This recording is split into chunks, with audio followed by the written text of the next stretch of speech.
their hashtags and support your favorite team as we land straight into the land of Dom for our first match of Group B. It's time, baby. Let's get it right here. Hashtag PH Pride or hashtag Indo Pride in the chat. I want everyone to go crazy. Show your support for your country. Nationalism at its best as we are going to see these titans collide in the first match of day number 2. So far, I mean, the game is starting off slow, but Drian immediately trying to punish Mloyski here, and it may not necessarily be a good idea to give them such an early level lead, especially since they haven't hit level 2. Absolutely. This is the power of Beatrix in the early game. She just does so much from terms of wave clear and in terms of basically fighting 1v1s as well. But it's going to be CW! First blood by Razor! Super sharp, crisp gameplay from Marquis, already picking off the gold laner. This is really interesting. I am getting the vibes that this is going to be an interesting matchup. I mean, Hatred playing Amon in that mid lane is strange enough, but it's going to be Boots and Glarsky, who's pretty much going to be an island on their own here. Yeah, I agree. That's a 50-50 battle that will be just, about clearing waves at this point. I was actually surprised that instead of going for the Paquito jungle, they went in for the Paquito gold lane. Now they match it up against the Lilia, which is even worse for the Paquito because just of the range and the burst damage. And I think that Onic Esports might have overthought this. Maybe they are thinking that the Amon will be in the gold lane instead of the Lilia. And Lilia in the mid lane now. It's tricky because you have the Amon immediate burst against the, eventually if he gets level 4, that's a big burst on the Beatrix and Beatrix can't stop that. And on top lane, the combo of the Paquito can be easily tanked up and soaked up by the Black Shoes and Marquis actually winning the battle up top. Honestly, I think this is just really interesting. Initially, I thought Onic PH was like, you know what, we have the Amon, we've already got the Lilia as well. We can control the mid lane and maybe help out our Amon. But instead, they're like, no, we don't care about lane. We want to fight for lane dominance. Ooh. Oh my goodness, Bloisky almost getting one shot there. Let's go. What happens here is going to be Sans popping the Entropy. Turtle will be taken away by Bloisky though. It's going to be Kyrie jumping in. Sans going to be the target. Keyboy gets taken down. It is a 1-for-0 right now as Onic Philippines have come out on top. CW, he's looking for the gang onto Hatred. A lot of damage has been placed, still stuck at 1 HP, and is able to survive. Onic Philippines right now are still untouchable. Ooh, really? Really? He survives 1 HP? Alright, I mean, so far, as you mentioned, Onic PH still with the lead 2-0. They've developed at least a 2k gold lead, 2 minutes as they move into the 3rd minute of the game. CW, he's just kind of stuck in this lane with this Lilia. He cannot outpush it for now, but now that he's level 4, he may have an opportunity here. Mid lane, gonna get opened up. It is going to be opened up. Oloyski again opening up the map really, really well. There's nothing Onic Esports, Onic ID can really do at this point to go and target this. Oh, Oloyski, maybe not actually. It's going to be Drian using the ultimate, getting in, and the flicker to finally get a kill back onto Onic Philippines. And guess what? Indonesia, they're on the board. Oh, that was nasty. I mean, we had to move that away. It was the kids can't see that. The kids definitely cannot see that. We got to protect them all we still can. But now, this does open up the map a little bit more. They should be pointing towards this mid side, and immediately they do find Agent. Whoa! Where did he go? I was going to throw it over, but he just instantly popped. My God, I mean, you know what? Under to our convention center, we were talking about how the shotgun of Beatrix is not that good when it comes to teamfights, but look at that pickup.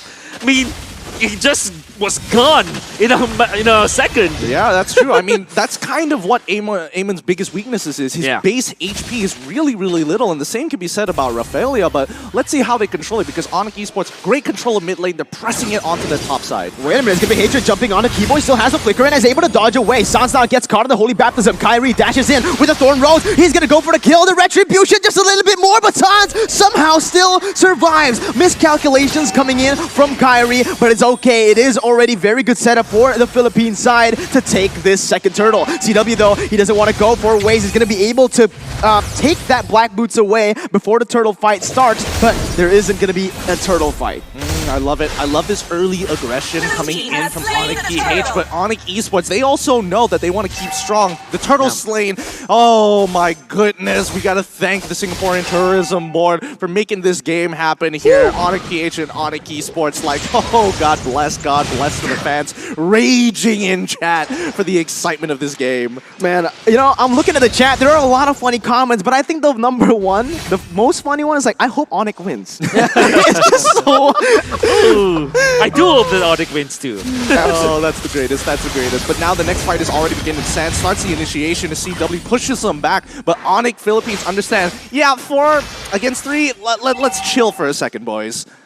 It's the calm before the storm right now, right? Onic and Onic, both of them, they're playing it safe. They don't want to really go for aggressive plays before an objective spawns up. Drian going in, trying to clear the Little Wanderer, knows that Hatred is in the bush, instantly just backs away. He has this shotgun to go for the wave clear, to go for this Little Wanderer. But Kyrie is going to jump in with the Phantom Execution, gets the Thorn Rose out, not going to be able to fish. And no, wait a minute, Kyrie keeps on going in. Sans goes in for the entropy, and there you go! CW out of nowhere catches a kill, and now it's going to be Kyrie on the next target. He's trying to run away, but in the end, it is just going to be a 1-for-0 for the side of Onic ID. Ooh, fast fingers, but also just a great diversion coming in. As Onic Esports, they're like, okay, Onic DH is like, we're going to jump to your backline, we're going to try and take out your jungler, but Sans is like, nah, I want to take your support. I want to make sure I'm punishing this Amon, and even Keyboy finally catches this. Oh! Kyrie coming in, he's going to go for more Drian. He can't go anywhere, and that's going to be a double kill picked up for Kyrie. Looking for the triple kill. CW is nowhere to go. Will he get it? The triple kill for Kyrie. That's showtime, Kyrie, that you're looking at. With the 3K, I'm actually wondering why he was so confident in playing that round. But he knows that Onic Esports have already blown all of their ultimates and that he has got the damage. He knows the Lancelot so much. And you know what they say? The last championship in the world stage was off of a Lancelot from the Philippines. We gotta pay respects where respect is due, and you're absolutely right about that, Wolf. But I have to admit, like, RPH, they've got some really sick mechanics on their junglers. I think that is the staple point and one of the biggest factors that Philippines has going for them. But Onic Esports, you have to admit, their macro coordination is pretty good. Yeah, Beloyski is going to get chunked really, really low there, but the turtle is going to be taken away by Kyrie. San's going to be the target right now, gets stunned up. Not enough damage to get him down, but Onic ID, they're going to try, they're going to go back instantly, just falling back. Don't want to commit onto a failed objective steal as CW as well, doing the same thing at that top side. It's going to be a tough matchup from here on out because now as we're slowly rotating into that make-it-wait Keyboy. Keyboy going in, he's going to be able to get Beloyski out of the way, but it's going to be Kyrie dashing back and forth. Sans gets chunked really low. It's going to be Boots still running away. A lot of damage has been placed by Drian, and both teams decide to back off once again. 0-for-0. It's a good call. It's a really good call. But let's pull up the item list so far. Is there anything out of the ordinary here, Wolf? Well, one thing is for sure. I mean, Marky is so rich right now with 2 items. Ice Queen 1 as well as the Enchanted Talisman. And look at Kyrie prioritizing the Malefic Roar over something like an Endless Battle or a Blade of Despair. No, I think that's actually a really good idea because I think that Onic PH have identified that, like, yes, Onic Esports are kind of strong when it comes down to these bigger team fights. Maybe we can have a little bit of put some points in some split push, make sure to keep things open, look to kind of pick up the gold around the side lanes, and maybe to split Onic Esports apart. Yeah, one thing that I did notice is that Beloyski picked up the Antikyras. That's why when he was gone upon by Onic Esports, with the physical, majority of the damage of Onic Esports is physical, Onic PH survived that play. Okay, Beloyski is going to get ganked, instantly just taken out right here. No response from Onic Philippines. Onic ID will be able to take a turret to equalize in this game. Still, right now, a 2,000 gold lead for the side of the Filipino representative. But Keyboy, he's going to look for Kyrie. Oh my god, what was that? He goes in and gets a kill. Boots is going to be next on the chopping block, still able to run away. Drian, he's got to be careful. Kyrie's hungry, and he's going to jump in. Thorn Rose almost deletes Drian from the Land of Dawn, but Onic ID will still be able to get out of that one. Not for long though. It's going to be CW going for the knockout strike, able to do some damage on the Hatred. Still able to run away for now. Keyboy gets chunked pretty low. Drian goes in for the snipe. Not enough damage to take anyone down. It is a 1-for-0 for the side of Onic PH. Wolf, you got some apologizing to do. Caster's Curse on Delarcy. You're talking about him and giving like anti-cuirass, and then he gets dove by 4 people. Exactly. That is just ironic here. But now Turtle has turned into Lord right now. And so far with the energy shape plates already down, Onic Esports are losing turrets on the sides of the maps. Currently, Onic PH currently up when it comes down to these neutral objectives. But more importantly, it's about that control, right? Whoever breaks mid-tier 1 is going to have a great opportunity at choking out the jungle economy. Yeah, it's almost a mirror matchup for both these teams. And when you're looking at an Onic Derby, you always have to look for the minimap because Beloyski, his positioning from the previous clash that Onic Philippines was able to win was off of him just hiding in there, just stunning Onic Esports, catching them off guard. Onic Philippines, they're taking this actually really, really fast. Boots, he's trying to open up the map, but it's going to be the Lord taken away by Onic Philippines. Onic Esports, though, is there looking for the fight. K-Boy goes in for a Tower's Revenge. Shutdown has been taken away, but look at Larsky. He goes to the back lines and absolutely demolishes them. But CW, he's doing the same. And look at Delmon! The double kill picked up out of nowhere. CW and Boots, the side laners, all there is left, but Hatred will take the triple kill. Oh my goodness, Boots, wait, he finds one more, Marky, is he trouble? Is he gonna die Is here? he? No, Is he? he pulls it off! He does it! What the heck was that? Onic Philippines, 4-2. In the Philippines, this is what we call the Onic magic. The way that they handle their mages is just so magical at this point. Look at Hatred. One shot for Hatred, and the way that Kyrie actually dodged some of the skills because of the Thorn Rose. And you're going to see the whole wraparound from Hatred. Both Sands as well as Drian were in the same spot. And you know that Amon, he loves that very, very tight corners. And look at that. I can't describe it. It's Onic magic at this point. It's great because both these Onyx, they're playing really similar games. They understand the backline is going to be a problem. They're going to have one player dedicated to go back there from either one of these Onyx. So really, it's about the heroes, and Amon is just great. Now, Boots going to get attacked straight away. A lot of resources have been spent, though. It's going to be Sans going in and getting the kill onto Hatred. Although, look at the burst. Oh my lord. Marky's damage is disgusting. Almost one-shotting Sans. They need to breathe here. I think, honestly, if you're an Onic esports from Indonesia, you need a little bit of a breather here. You need to be kind of slowing down that tempo against Onic PH, who is pressing their lead against them. But the lead isn't that far apart. You may be thinking 5K, but that's literally one team fight. Looking at the items here so far, what's the next step for Onic esports here, Wolf? They need magic defense for now. As Onic Philippines, they see Marky and Hatred. They're dealing so much damage. I mean, Kyrie is a threat, but if you combine Marky and Hatred together, they're so strong as well.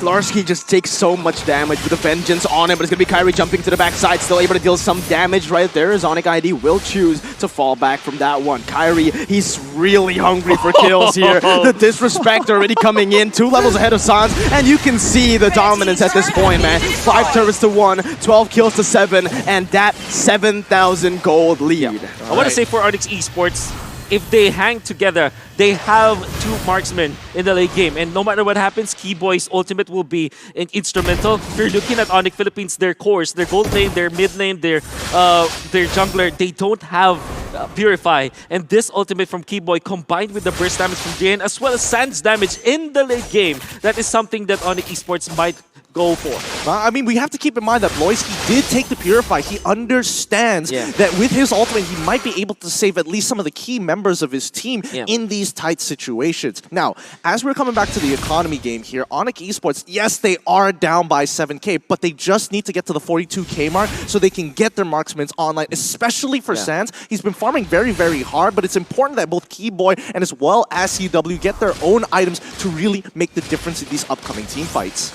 Yeah, I think this is where we can actually speak a little bit about the drafts. I feel like if they picked up the Yi Sun-Shin, it would be much better to get that utility all across the board. Getting that vision is going to be crucial, especially in this kind of situations. But let's just see what happens here. Sans will be able to get that purple buff with the help of his team, but 20 seconds left right now for the Lord to spawn, and it is going to be an enhanced Lord. Onic Philippines, they will have the pressure here. What does Onic Esports need to do? Well, I think Onic Esports, they just need to breathe. They understand that this first Lord is going to be the most difficult one to actually obtain. So if they can defend this out and drag this game out, they know for a fact that they scale much harder compared to Onic PH. Onic PH, completely opposite. They want to wait for the Luminous Lord. They want to ensure that they can at least get one inhibitor turret and look to end the game with this lead and give them the best advantage possible. Yeah, already the Larsky and Boloisky with the Zona, right? This is Onic Philippines getting the Lord so easily.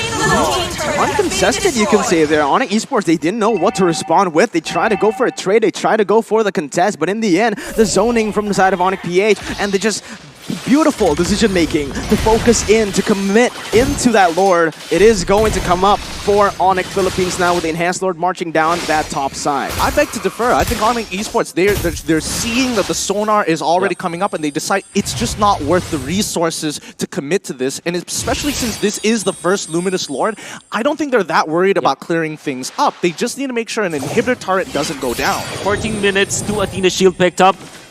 it is still on time for this next flash, which will be instrumental for Onic Philippines. Let's see how it goes. The third one. Holy Baptism connecting onto Boots, going in. Not a lot of damage has been placed to either of the teams right now. It is going to be CW looking for a flank. Goes into the backside, unable to get anything done. It is going to be the Thorn Rose picked up, but the Lord has been taken down. Onic Esports now with the defense. Will they be able to pull off a miracle here? Maybe even come back against the Filipino representatives. It is just going to be Onic PH rotating to the mid lane, getting that tier 2 and being happy with it. Yep, this is perfect. This is exactly what Onic Esports wants. They know their timings. They know that no matter how much of a lead that Onic PH has, as long as they are still in this game, they have hope to scale. And I do agree with that because of the fact now that they have Drian on this Matrix, and you know that there's a ton of wave clear on Drian from long distance. You have the rockets, you have the machine gun as well. And if you're looking at Sans, can also really sit back, go for the ultimate play. Use your ultimate to your advantage is what I'm trying to mean. And Onic Esports, if they just continuously just defend against Onic PH, this lead, it will not matter much. Because there will come a point where the lead, even if it's like 10k or 12k, if it's at like 18 minutes, it won't matter as much. You still have your locked items out. And Onic Esports, I think they have now 4 Athena Shield, which kind of, is a problem for Onic Philippines because they now have to take the fight outside of the Onic Esports base. Yeah, I mean, this is the exact plan. Like, now Onic Esports can comfortably turtle up and just say, hey, it doesn't matter how much of a lead. It really doesn't matter at the end of the day. And Onic PH has to answer the bigger question. How do we break open this inhibitor turret on that top side? How do we get ourselves this big advantage? Because you can see, as you mentioned, Wolf, Drian, he's just whipping out Bennett and it's like, okay, send something. Oh, wait, hold on! They're already looking for the engagement. Look at that. Actually, Keyboy gets in and gets the Tyrant's Revenge on the 2 members, but there's just no fall from the side of Onic Esports. They need to be able to defend. Kyrie jumps in, back and forth, trying to deal some damage, but it is going to be the inhibitor turret falling down in the top side. Onic ID on full defense mode now. With 1 inhibitor turret down, it is going to cut their rotations even more here. It's going to be really, really hard for them to look for any kind of plays. It is also the Lord spawning in 60 seconds. 60 seconds, that's more than enough time for CW to get back into the game, but the Philippines just caught Indonesia kind of slacking there. You don't see that very often, and for CW, he's definitely like, okay, I gotta be a little bit more aware of the positioning. I cannot afford to give another one of these kills away. Yeah, that's really the problem with you having so many scaling heroes on your side. You kind of feel that you need to get out, I need to get some farm, and that's what CW try to do. And unfortunately, he's gonna meet the brunt of Onic Philippines, and this will also mean that the dirt up top is opened up. That means that Onic Philippines will have a little bit of a lane advantage. All they have to do now is to let the lanes flow from both the bottom and the mid lane, and now they can control the Lord area. I think this is interesting because CW, is he trying to build a Hunter Strike on Paquito so far? Doesn't their team kind of have more than enough damage at this point in time? Yeah, but then again, if you're a gold lane Paquito, you want to deal the damage. So it's a big dilemma on the side of Onic Esports. Should you just consider CW as your second XP laner and then put Drian on more on a damage per second kind of role, right? Yeah, it's tough, but based on what we saw from the TikTok live cam on this Luminous Lord, Onic PH, they want this fight. They're baiting Onic into it. It's like, yes, come to us. And CW, he is able to face check it. He gets out of there, no problem whatsoever. But that's what we're talking about. That sonar from the Philippines, making it tough for Onic Esports to really make a very clear decision about this Luminous Lord. They are contesting for this, though, Gideon and Wolf. I feel like this is the calm before the storm, man. Yeah. This might be the final Lord for any of the teams, right? If Onic Philippines lose this team fight and get wiped out, it is very possible for Onic ID to come back from this. But we'll have to see what happens here. Kyrie dashes forward, gets some damage onto Keyboy. Sans is still able to kite away with the entropy, but look at that. They are 1 member short. Onic ID has had to basically move Drian to that top side to be able to withstand the damage, but it's going to be Keyboy caught in a bad situation in the bottom side. Gets chunked to half HP. Now, the health bars and the resources, many of the abilities have been used up. We'll see what happens as of this moment. It is still the calm before the storm. Both teams just poking at each other. Yeah, they got to reset. For Onic Esports, they're at a clear disadvantage here. Drian has to go back up to clear up that waves time and time again. But Onic PH were hovering around this Luminous Lord for so long that Kyrie was getting chunked out by this Lord, and he doesn't want to be anywhere close to lethal HP to get one shot by Onic Esports. Onic Philippines, they're trying to burst this down with Beatrix coming down as well. It will mean that Onic Esports have just been split up the map. They need to be doing so many things at once. It's gonna be the damage coming in. Boots gets instantly taken down. Sans jumps in with Entropy. Does not deal enough damage. Hatred jumps onto him. But look at Keyboy! The Tyrant's Revenge gets the kill. The Lord is still up for grabs. Will they be able to take it? It's gonna be the steal! Oh my god! Onic Indonesia with the comeback. 4-2, and the Lord goes to Indonesia. Give it to Keyboy. Give it to Keyboy. It was looking so Filipino favored in that fight, but Keyboy turns it around, catching two and helping Andrian, getting the Lord at the same time. Kyrie could only do so much. My goodness, Keyboy, what a wonderful play. By the way, good peeling coming out from Onic Esports. Huge. Even if you say that Boots can argue that he might have fed, but that wasn't really the case. Wait a minute, the death timers are gonna be in after predictions! And Onic ID, they've come back, it's over! Onic ID with the first win here in the M3 World Championships, day number 2. What a beautiful, and I really mean beautiful game of Mobile Legends. Yeah, that was honestly, amazing. It really was amazing. We did get to see two very different styles here. It's not like, oh yeah, we're twin brothers. No, these are just stepbrothers. They're looking at each other. They know exactly what they want to do, but they have very clear identities and different priorities on how they want to play this game. I gotta give it to the Indonesians. They can turn a situation around, but the Filipinos, their mechanical execution is just disgusting. Yeah, I think that definitely Onic Esports have got the advantage in the latter portions of the game. All they needed to have was magic defense. And you see Onic Philippines, you'll understand why they feel this way. But it is what it is. They had a great start. However, the composition of Onic Esports in the late game was much better. And you know what? They executed way, way, way better in that Lord fight. Absolutely. And I think, you know, big shout outs to Keyboy there with an amazing catch out there. If he did not pull that off, they had no other engage options. Ruby died so early on. They blew a couple of ults. Amon was regenerating, thinking like, this, yeah, we did it, boys. We got the win before Keyboy shut down that dream. That's what I mentioned, right? That's what I said. When you put Keyboy on these flashy, explosive heroes, that is where he finds his jam. That is where he starts to get in the zone, and that's exactly what we saw. Keyboy,